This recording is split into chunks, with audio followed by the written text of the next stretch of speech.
25 दिसंबर बहुत से लोगों को लगता है क्यों मनाया जाता, लेकिन ध्यान दीजिएगा, जब यीशु मसीह का जन्म इस दुनिया में हुआ, एक सबसे अनोखा वर्क, बिल्कुल डिफरेंट काम हुआ।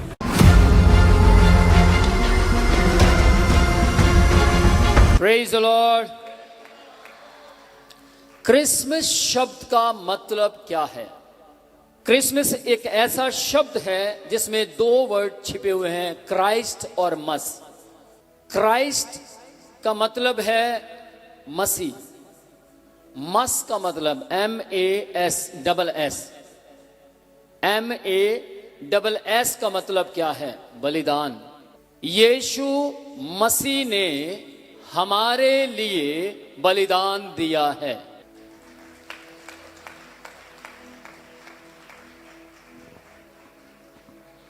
क्राइस्ट मस आता है, एक्चुअल में क्राइस्ट मस बोला जाता है, लेकिन हम बोलते हैं क्रिसमस। समझ पा रहे हैं? क्रिसमस जो वर्ड है, क्रिसमस में से यीशु मसीह नहीं निकलता, बल्कि यीशु मसीह में से क्रिसमस निकलता है।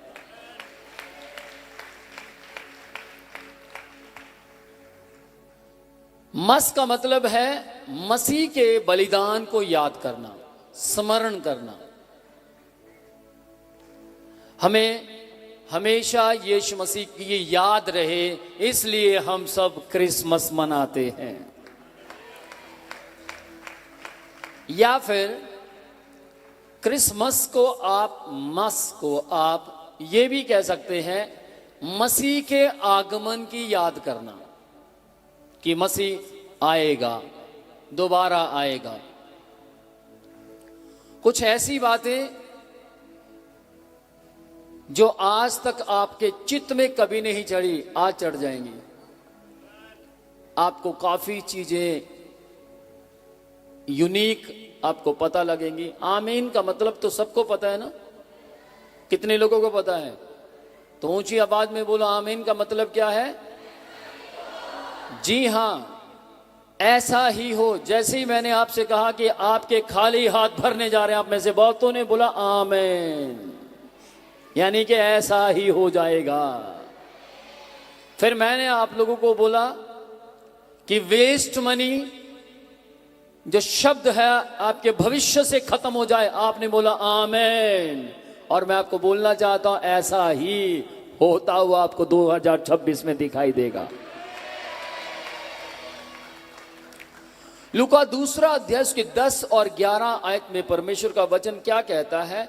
मैं तुम्हें बड़े आनंद का समाचार देता हूं, आज तुम्हारे लिए एक उद्धारकर्ता पैदा हुआ। ये शब्द स्वर्गदूतों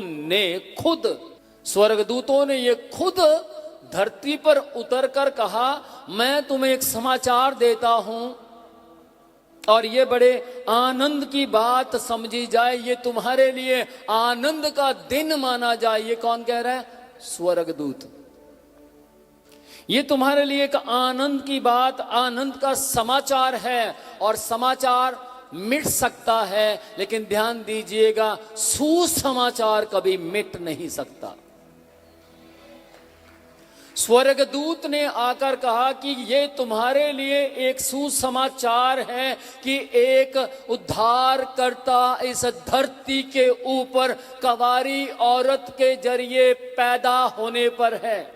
अंधे ने कहा सूरज नहीं है। अंधे को समझ नहीं आता कि सूरज कैसा है देखने में, लेकिन ध्यान दीजिएगा, आपके पास आंखें हैं, आप अंधों को जाकर बता सकते हैं सूरज देखने में ऐसा है। आज बहुत से लोग कहते हैं यीशु मसीह कवारी औरत के जरिए पैदा हुआ, कैसे? इम्पॉसिबल है। लेकिन मैं आपको बोलना चाहता हूं, जो खुदा को खुदा कहते हैं, उनके लिए खुदा असंभव को भी संभव कर देता है। जिस दिन आप खुदा को खुदा कहेंगे, दंगे शुरू हो जाएंगे, लड़ाइयां शुरू हो जाएंगी, झगड़े शुरू हो जाएंगे। लेकिन जिस दिन आप खुदा को खुदा नहीं कहेंगे, कुछ नहीं होने वाला। मैंने 12 साल की उम्र से अब तक खुदा को खुदा कहा, इसलिए 6 बार पिटा मैं। किस किस को सुनाई दे रहा है? अगर मैं खुदा को खुदा ना कहता, मुझे कोई पीटता? कोई ना पीटता। मुझे मार का अवार्ड मिला। आपको मालूम, पूरे भारत के अंदर सबसे ज्यादा मार खाने वाले का नाम ही विनोद प्रुचिया है। पूरे भारत के अंदर मुझे लोगों को कबड्डी का अवार्ड मिलता है, लोगों को क्रिकेट का अवार्ड मिलता है, मुझे देखो कैसा अवार्ड दिया। पर ध्यान देना, मार किसके लिए खाई? लड़कियां छेड़ कर नहीं खाई, गंदे काम कर कर नहीं खाई, या कोई दुनियावी काम खत्म हो जाएंगे, लेकिन जो मार मैंने खाई है, मेरे मरने के बाद भी उसका अवार्ड मुझे दिया जाएगा। Praise the Lord. ध्यान दे इस बात के ऊपर, आज मैं जिस नाम के विषय में आपसे बात कर रहा हूं, छोटा सा नाम है, लेकिन बड़े बड़े काम किए इस नाम ने। 25 दिसंबर बहुत से लोगों को लगता है कि क्यों मनाया जाता है, लेकिन ध्यान दीजिएगा, 25 दिसंबर यीशु मसीह के जन्म को दर्शाता है। जब यीशु मसीह का जन्म इस दुनिया में हुआ, एक बड़ा अनोखा जो मैंने पढ़ा, आज नहीं पढ़ा, काफी 28 सालों से पढ़ता आ रहा हूं। यीशु मसीह के जन्म के बाद एक सबसे अनोखा वर्क हुआ, बिल्कुल डिफरेंट काम हुआ। वो क्या था? इतिहास बदल गया। आज तक कोई राजा इतिहास नहीं बदल पाया। बताऊंगा आपको कैसे बदला। अभी शायद आपको ना समझ आए कैसे बदल गया, अभी बताऊंगा। आज तक कोई राजा, कोई महान पुरुष इतिहास के साथ छेड़छाड़ नहीं कर पाया, लेकिन एक इस दुनिया में पैदा हुआ नन्हा सा बच्चा, उसके पैदा होते ही इतिहास में अदल बदल होनी शुरू हो गई। ध्यान दे इस बात के ऊपर, 336 ईस्वी के अंदर रोम नाम के देश के अंदर पहली बार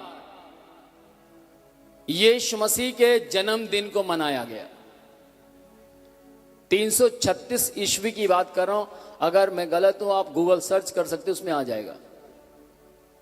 ध्यान दे इस बात के ऊपर, यीशु मसीह का जन्मदिन रोम के अंदर पहली बार मनाया गया, और रोम सरकार ने ही यीशु मसीह को क्रूस दिया था। किस किस को सुनाई दिया? और वहीं पर यीशु मसीह का जन्म मनाया गया। क्यों मनाया गया? रोम सरकार आज के दिन सन को मानती थी, यानी सन मतलब समझ रहे, SUN, सूर्य की पूजा करती थी। पर वहां की जो कलीसियाएं बढ़ती जा रही थी, वहां रिवाइवल आता जा रहा था, लोगों के अंदर पाप का स्तर खत्म होता जा रहा था, और पवित्रता का स्तर बढ़ता जा रहा था। तो इसलिए कलीसियाएं इतनी बढ़ गई थी कि सरकार भी कलीसियाओं की सुनने लग गई थी। इसलिए कलीसियाओं ने क्या कहा? हम सूर्य को नहीं मानेंगे, हम सूर्य बनाने वाले को मानेंगे। तो हम सबसे कह देना चाहते हैं, ये कलीसिया ने कहा, मैंने नहीं, हम सबसे कह देना चाहते हैं कि आप सब क्या करें?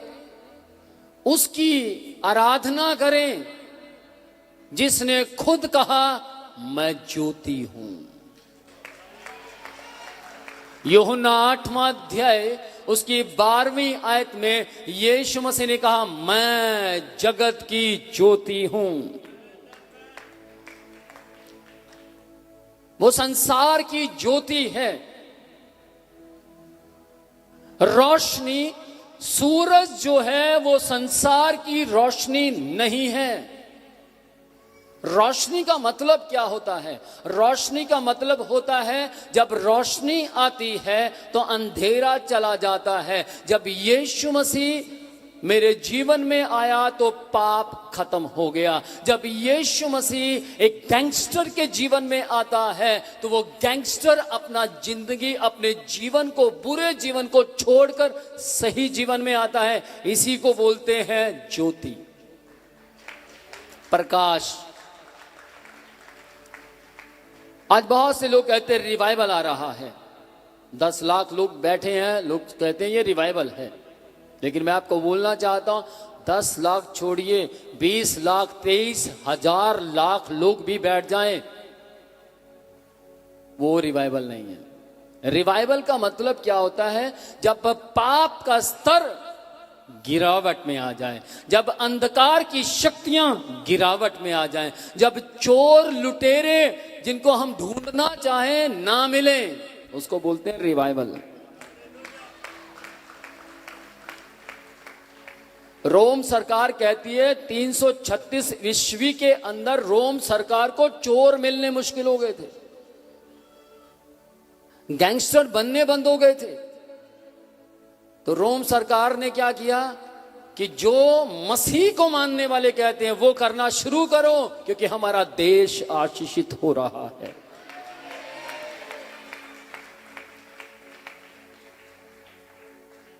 ध्यान दें इस बात के ऊपर कि आपको ये बात समझने की जरूरत है। कुछ महत्वपूर्ण आंकड़े हैं मेरे पास जो आपको पता होने चाहिए, और आंकड़ों पर जब कभी मैं बात करता हूं तो वो आंकड़े आपके जीवन के अंदर, मुझे मालूम है, एक छाप छोड़कर जाते हैं। आपको मालूम है पूरे भारत के अंदर कितने लोग यीशु मसीह को मानते हैं? पूरे संसार के अंदर कितने लोग यीशु मसीह को मानते हैं? आज लोग कहते हैं ये गरीबों का पागल बनाते हैं। मैं आपको ये जो आंकड़े बताने जा रहा हूं, उन आंकड़ों के अंदर लाखों लोग नहीं, करोड़ों लोग अमीर हैं, अमीर हैं वो लोग। इतने अमीर हैं कि वो एक दिन में खड़े खड़े देश खरीदने की ताकत रखते हैं। देश की बात कर रहा हूं, किस किस को सुनाई दे रहा है? वो एक कंट्री खरीदने की ताकत रखते हैं जो यीशु मसीह को मानते हैं। ऐसे लोग हैं।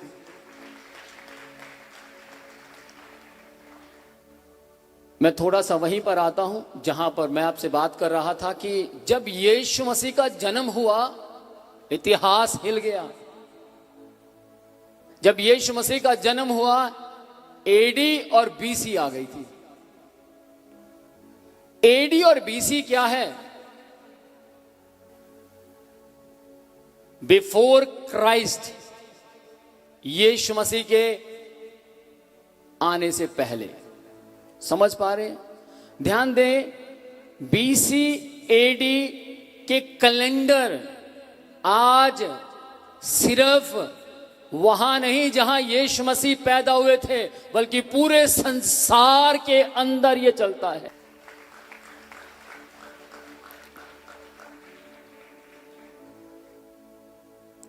कई लोग इसको बीसी और एडी को आजकल कहने लगे हैं बीसीई, सीई। आप कहीं भी चले जाओ, क्राइस्ट जरूर आएगा। आप किसी भी तरह से अपना कान घुमाओ, आपको यीशु मसीह उसमें जरूर मिलेगा। उसका कारण है, ध्यान देना, उसका क्या कारण है? क्योंकि यीशु मसीह जब पैदा हुए, इस धरती के ऊपर एक नन्हा बच्चा पैदा हुआ। ध्यान देना, आपको मालूम है जब एक राजा का जन्म होता है तो राजमहल में पैदा होता है, हाँ या ना? सच है ये। लेकिन ध्यान दे, जब यीशु मसीह का जन्म हुआ तो वो गौशाला में पैदा हुआ। अब ध्यान देना, जब एक राजा का बेटा राजमहल में पैदा होता है तो वो राजकुमार कहलाता है। कौन, किस किस को मेरी आवाज सुनाई दी? ऊंची आवाज में बोले, क्या कहलाया जाता है? राजकुमार। यीशु मसीह के पिता, जिसका नाम यूसुफ था और मरियम था, ना तो उनके पिता राजा थे ना उनकी मां रानी थी।